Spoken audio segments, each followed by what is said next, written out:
Welcome to the Deep Dive. Okay, so today we're tackling a source stack that's, well, it's pretty unique, isn't it? Yeah, it really is. Multiple accounts, transcripts, all detailing this single, incredibly charged event. We're talking about the memorial service for Charlie Kirk, the conservative activist. He was assassinated September 10th, 2025, during a campus visit, Utah Valley University. Right. And our job today really is piece this all together, to try and understand the event itself, but also the movement he built, the principles behind it. And these competing narratives around his death, too, because it was immediately framed in very specific ways, wasn't it? Political martyrdom, spiritual revival. Exactly. It's less a single story, more like a mosaic, as you said earlier, maybe offline. These sources, they don't just document a funeral, they capture this huge cultural moment, a political flashpoint, a spiritual. So we need to kind of assemble these pieces, understand the foundations, why this death hit so hard, and then, the tension. That tension between fighting back politically and this call for spiritual forgiveness. That's the core challenge, I think. Okay, so let's start with the sheer scale of this memorial, because, this wasn't just any service. We're talking unprecedented for someone who wasn't, a president or a major state figure. Absolutely. And organized in under a week. That's the other thing. The logistics involved, it's kind of mind-boggling. It points to a level of organization and, passion that's pretty remarkable. The setting tells you a lot right away. State Farm Stadium, Glendale, Arizona. That place holds, over 63,000 people? Yeah. Huge. And reports say it was full, completely at capacity. But even that wasn't enough. Right. They had overflow. Yeah, an overflow area in a neighboring arena. Just think about that volume of people mobilizing so quick. It speaks to a massive groundswell of support or grief or both. And the official response to that crowd size, that was also pretty extraordinary. Oh, absolutely. The security designation, level 1 event. Level 1, just to put in the stand. That's huge, right? Yeah. It's the highest level. It's what they use for the Super Bowl or a presidential inauguration. Think about coordinating state, local, private security for a private memorial in 7 days. Wow. Logistically, it's almost unthinkable. It tells you how seriously authorities viewed the potential volatility, maybe, but also just the sheer importance of the event in that moment. And the people there, they weren't just locals from Arizona. This turnout was national, even global. That's right. And that ties directly into those themes we mentioned, the political reach, the spiritual element that emerged almost. So where were people coming from? Well, the sources mentioned folks traveling right across the U.S. Florida, Illinois being where TPUSA started, of course. Right. But also, internationally, people flew in from Calgary, Seoul, South Korea. Seoul. Really? Yeah. Right? Berlin, London, people wanting to be physically present for this. Yeah. And we also heard some people were lining up outside the stadium as early as 3:00 in the morning. 3 a.m. just to get a seat. Yeah. That level of dedication, it's just a really deep personal connection people felt to Kirk and his name. It wasn't just abstract politics. And the nature of the event itself. Yeah. People were there to mourn, obviously, a sudden violent death. But the descriptions, they all point to something more complex, this hybrid event. That's a key point from the sources, this converged part memorial service, yes, but also part political rally. And part, many called it an old-time revival, a crusade. A crusade. That's strong language for a memorial. It is. And the sources really emphasize this transformation of purpose almost immediately. There was a quote from the vice president actually saying something like, "The evil murderer expected us to have a funeral today. Instead, we have had a revival." So a conscious pivot? Absolutely. A strategic choice by the movements. Frame this not as a tragedy that leads to retreat, but as a sacrifice that demands acceleration. They intentionally shifted from mourning to mobilization right then and there. That impulse, mobilize, accelerate, that really seems to define the whole history of Turning Point USA, doesn't it? To understand this massive moment, we probably need to rewind. Look at the beginning, which were, incredibly humble. Oh, yeah. It's the classic American underdog, and you hear it referenced constantly within the movement. Kirk started TPUSA in 2012. He literally just graduated high school, 2 days before. 2 days? And with basically no money. Pocket change, pretty much. The figure mentioned is $1,800. And the original HQ, not some fancy office, it was, according to one speaker, a detached garage, 217.5 Illinois Street, Lamont, Illinois, a literal garage startup. And he skipped college for this. That seems significant too, right? It speaks to the whole ethos. It really does. Apparently, a mentor advised him to prioritize building the organization over getting a degree, saw the potential in his ambition to mobilize young people immediately. on the ground. So action over credentials. Exact. That choice kind of baked in this anti-establishment, results-driven feel from day one. The message was clear. What you achieve matters more than the letters after your name. And he put that into action right away. His first move, the strategy that kind of defined him for the next decade. You called it guerrilla debate earlier. Yeah, I think that fits perfectly. His very first public action, he sets up a folding card table, not somewhere easy, but at the University of Wisconsin-Madison, notoriously liberal campus. And a sign. Simple, provocative, just big government sucks. That was his opening gambit. Draw out the opposition immediately. And that became his thing, right? Going into hostile territory on campuses across the country. It did. But what's really interesting, according to the sources, is how he engaged. He didn't try to shut down critics. No bouncers pushing people away. But did the opposite. Completely. He'd intentionally hand the microphone to students, opponents, anyone who disagreed with him. He framed it, the sources say, as a kind of gladiatorial match for the best ideas of the West. That sounds confrontational, but you're saying the sources suggest his goal wasn't just to, own the libs. Right. It sounds like it, but the picture painted is a bit more nuanced. The claim is he was genuinely interested in persuading everyone to the ideas and principles he believed. Giving them the mic was inviting them into that contest of ideas. He seemed to trust that his conservative principles would win out if debated openly. So confidence in his arguments, not fear of challenge. That's the narrative presented. He saw it as engagement, not just, political theater. And this dedication, this belief in the mission, it was backed up by personal sacrifice from the very beginning. The stories from the early years are pretty intense. There's one account about an early fundraising challenge. A donor offered a $25,000 matching grant for North Florida chapter, but he had to raise the first half himself. Okay. He was only 20 years old, didn't live in Florida, and he reportedly raised his half in just... Wow, that shows some serious hustle. It demonstrated real operational ability, even back then. And then there's the personal stuff. The sources say he refused to take a paycheck for the first 5 years. 5 years. No salary. None. Working constantly, 5 a.m. to 11 p.m. daily, prioritizing the mission over money. And apparently he was known for wearing Walmart jeans and T-shirts from Goodwill. That's a powerful image. The self-sacrifice narrative, it fuels the whole mythology, doesn't it? Absolutely. It reinforces the idea that he wasn't motivated by personal gain or fame. He was genuinely driven by the principles he was fighting for. That contrasts the eventual huge success of TPUSA versus personal frugality. It's a recurring theme in these transcripts. The mission was everything. Okay, so that intense dedication is clear. Yeah. But to really get the measure of the man, as presented in these sources, we need to look beyond just the politics, the persona, the methods of engagement. There seems to be this interesting contradiction, the public fighter, but also this private connection aspect. Yeah, that tension seems central to his appeal. On one side, you have this image of courage, bravery in the arena. He constantly faced down criticism, threats, what the speakers describe as angry mobs. There were some pretty dramatic examples mentioned. Oh, yeah. Very vivid. One staffer told a story about Michigan State University. Apparently, just 5 minutes before Kirk was supposed to go on stage, the state police came to and said what? Basically, we can no longer guarantee your safety. The police actually suggested they should cancel the event right then. And Kirk. His response, according to the staffer, was immediate. No way, we're going out there anyway. Wow. That willingness to face potential physical danger, it's repeatedly linked in the sources to his political idea. There was mention of sharing a motto with a former president: never back down and never ever surrender. He's portrayed as someone who saw fear and just walked straight. But then there's the other side, the personal side,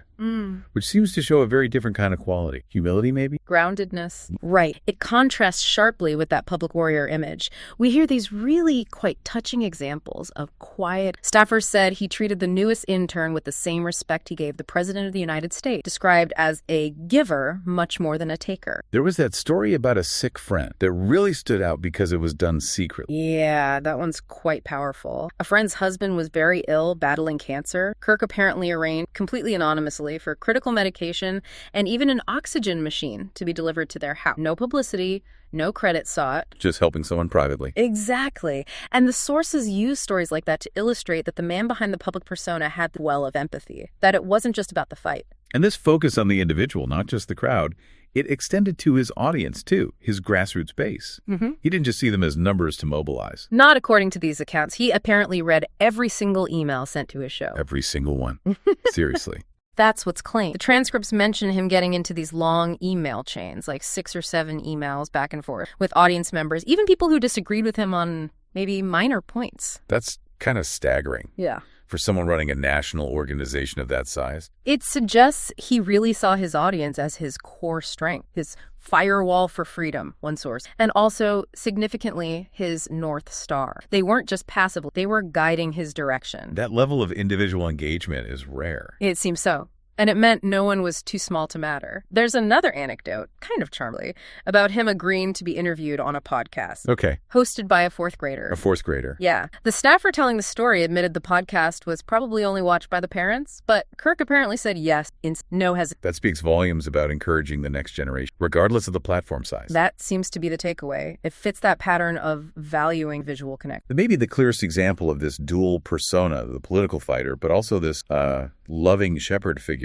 is that text exchange, man, just hours before. Right. That one's chilling, given what happened next. A staff member texted him, basically warning him about critics and protesters on the Utah Valley University campus that day. A hostile environment. And Kirk's reply. Immediate. And really quite profound. He texted back, "I'm not here to fight them. I want to know them and love them, and I want to..." Wow. That's not what you might expect from someone known for confrontation. No. And it highlights the spiritual motivation that seemed to increasingly underpin his political work, especially in... Which leads us directly into the next major theme from these sources. This reported shift from being mainly a political organizer, focused on policy and elections, towards becoming more of an evangelist, focused on faith. Yes, this spiritual evolution is hammered home again and again in the memorial transcript. It's perhaps the dominant theme. Speaker after speaker stressed that Kirk had become convinced America needed more than just a political fix. It needed a spiritual reawakening. So the political battle wasn't enough on its own? Apparently not, in his view. He came to see the core struggle as not a political war, not even a cultural war, but fundamentally a spiritual war. A spiritual war. That reframes everything. It does, and it led him to push his followers hard on prioritizing faith and family first. The underlying idea seemed to be that without that spiritual foundation, any political gains would ultimately crumble. One speaker even described his political activism not as the main goal, but as just an on-ramp to Jesus. That's a really powerful reframing, isn't it? It suggests the ultimate point of fighting for political freedom was to create the space for pursue spiritual truth and, well, traditional law. He started being described frequently as a modern-day disciple. And using his platform, those huge rallies, to focus specifically on young men. Intensely so. He seemed deeply concerned about young men he saw as adrift. He called them the lost boys of the West. Lost boy, because they lacked direction. Yeah, felt they had no direction, no purpose, no faith. He saw a generation grappling with nihilism, maybe a lack of meaning or community. And his advice to them was, well, it was very direct, stark even, and deeply traditional. What was the He basically challenged them. Stop being a boy and become a man. And the path to manhood he laid out was through faith and traditional structure. He told them to find answers in church. And his prescription for life. Very specific. Center your life on Christ, fall in love, get married, have 1 million kids, and live out your American dream. It was a highly structured, demanding call to action, presented as the antidote to what he saw as a chaotic, maybe overly feminized modern world. This focus really became a hallmark saying. This deep dive into spirituality then sets the stage for how his death was immediately interpreted, the martyrdom narrative, which seemed to crystallize instantly, partly due to a coincidence that speakers definitely treated as significant. Right. This is where the timing, the interpretation, and scripture all collided in a way that clearly resonated powerfully with the audience at the memorial. Kirk was shot at 12:24 p.m., and speakers immediately seized on the biblical verse, John 12:24. Which says, "Except a corn of wheat fall onto the ground and die, it abideth alone, but if it die, it bringeth forth." So the connection was immediate. His death wasn't an end, but a planting, a seed that would multiply the movement. Precisely. That framing was instantaneous. His death was cast as a martyrdom specifically for the Christian faith. They drew direct parallels to Stephen, the first Christian martyr in the Bible, whose death, tradition holds, actually caused the early church to spread faster. So the core message became, trying to silence us only makes us stronger. Exactly. That theme, the attempt to extinguish the light causes it to burn brighter, was repeated over and over in the stadium. It became the central interpretation of it. And they saw immediate evidence for this idea, that martyrdom leads to growth. They certainly presented it that way. There were powerful reports shared during the memorial, crowds spontaneously gathering in Calgary, Canada, singing the American national anthem in solidarity. People in Seoul waving flags, chanting, "We are for Charlie Kirk." So the message was, Look, the attack didn't crush us. It ignited a global reaction. Yes, the sources make it clear. The movement believes this act of violence immediately supercharged their global reach and the commitment of their followers. So if we zoom out slightly, this narrative arc from political warrior to spiritual evangelist, culminating in martyrdom, that seems to be the core legacy the movement is constructing in these immediate moments after his death. It absolutely is. It provides both a framework for understanding the violence they experienced, seeing it as persecution for their faith, and also a powerful mandate for expansion fueled by that same faith. Which brings us to a really critical question, doesn't it? What happens next? When a movement's leader is taken so violent and that loss is immediately framed in these deeply religious terms, the answer seems to lie in the immediate aftermath, the personal tragedy, but also the very public response, especially from his widow, Erica Kirk. Yeah, the sources cover this really intense period. They get into the raw details of his final moment, but also this moment of leadership transition and profound faith. Let's touch on those final moments first. There was an account from a close friend, someone who was actually in the SUV with Kirk after the shooting. Yes, it's a harrowing account. This friend described frantically trying to give first aid in the back of the vehicle, trying to stop the bleeding as they raced away from the scene. Yeah. The friend confirmed Kirk was already gone, died instantly, felt no pain, which was offered as a small comfort perhaps. They did everything they could, but he couldn't be saved. And there was that strange detail mentioned about something found near the... Right. The friend mentioned finding a lock in the sock weapon, basically a padlock swung in a sock nearby. It was described as a kind of makeshift weapon, sometimes used for prison. What was the Well, it's a stark detail. It underscores the violence of the situation, the danger Kirk faced. But the way it was mentioned, it also seemed to hint at rough justice potentially awaiting the alleged shooter behind bars. A sort of grim warning, perhaps. Very volatile atmosphere. Amidst all that raw grief and anger, Erica Kirk steps forward. She's appointed to lead TPUSA. But her most impactful moments at the memorial seem to focus on their private life, their faith.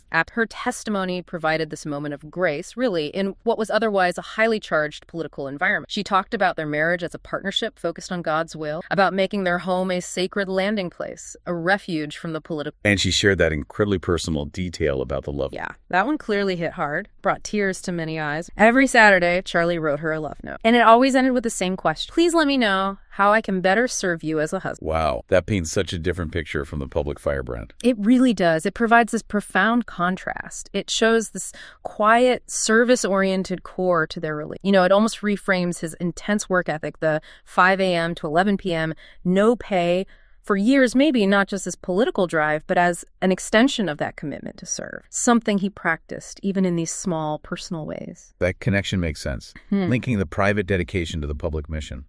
And her processing of his death, viewing his body. That was another striking moment. She described going to the hospital, seeing him, and despite the horror of it all, she said she noticed a faintest smile on... Which she took as a sign. As great mercy from God. Her interpretation was that he'd instantly seen Christ, that his suffering was minimal. It was a way of finding divine comfort in the midst of unimaginable tragedy. But the moment that really seemed to capture headline and maybe crystallize the central tension of the event was her public forgiveness. Toward the alleged shooter, a 22, she stood there and explicitly said she forgave. Referencing Jesus on the cross. Exact. Quoting, "Father, forgive them, for they know not what they do." This was the point where the political rally element and the spiritual revival element collided head-on. Because it directly challenged the anger, the calls for retribution that were likely swirling in that stadium. Absolutely. She drew a very clear line based on her faith. The answer to hate is not hate. The answer we know from the gospel is love and always love. That statement created this immediate, almost palpable tension with the more politically charged, perhaps vengeful rhetoric heard from other speakers at the same event. Okay, let's dive into that tension, because the legacy Kirk leaves, as presented here, it's clearly massive in terms of clout and impact. But the mandate going forward seems to contain both that call for political battle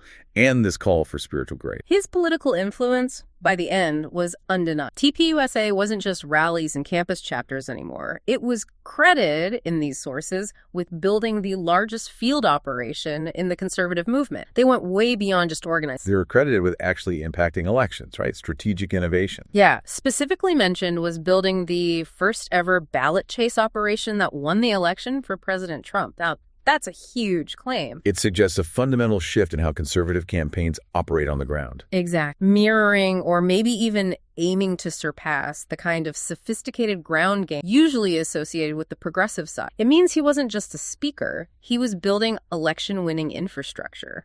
And his impact extended beyond campaigns, too, placing people in positions of power. The sources claim countless individuals currently hold key government roles thanks to Kirk's effort. He was called a master builder of people by a former president who also promised to award him the Presidential Medal of Freedom posthumously. So the legacy is framed not just as an activist, but as a builder, an organizational force. Yes, a systematic talent developer and organizer. But of course, this level of influence and the almost immediate sanctification after his death, it ran straight into the reality of how polarized the country was, and the reactions to his murder reflected that. You saw that division even among the speakers at the memorial, didn't you? Clearly. While Erica Kirk preached love and forgiveness, other speakers very explicitly framed the assassination as a political act, an attack not just on Kirk, but on the entire nation, on America's most sacred liberty. The message was that bullet was aimed at all, and that demands a political response, not just a spiritual. And they directly addressed the negative reactions from opponents. Oh, yeah. They carefully noted that some commentators, some influencers, had greeted the assassination with what they called sick approval, excuses, or even jubilation. They used the memorial to condemn those reactions, arguing it exposed the flawed ideology of their critic. It was a moment to draw a sharp moral conflict. And this division wasn't new. There was pushback even against just formally honoring him previously, right? That's right. An earlier report mentioned a divisive House vote about honoring Kirk. Critics like Alexandria Ocasio-Cortez had called his rhetoric things like ignorant and uneducated. The speakers at the memorial seemed to be directly refuting that by laying out the sheer scale of political and organizational. So the argument was, look at the results, look at this crowd. He wasn't just some provocateur. He built something real that resonated with millions. Pretty much. The scale of the memorial itself was presented as proof that his ideas had deep roots and a massive dedicated following, whatever critics and established powers. Okay, so you have this intense mix. Political anger,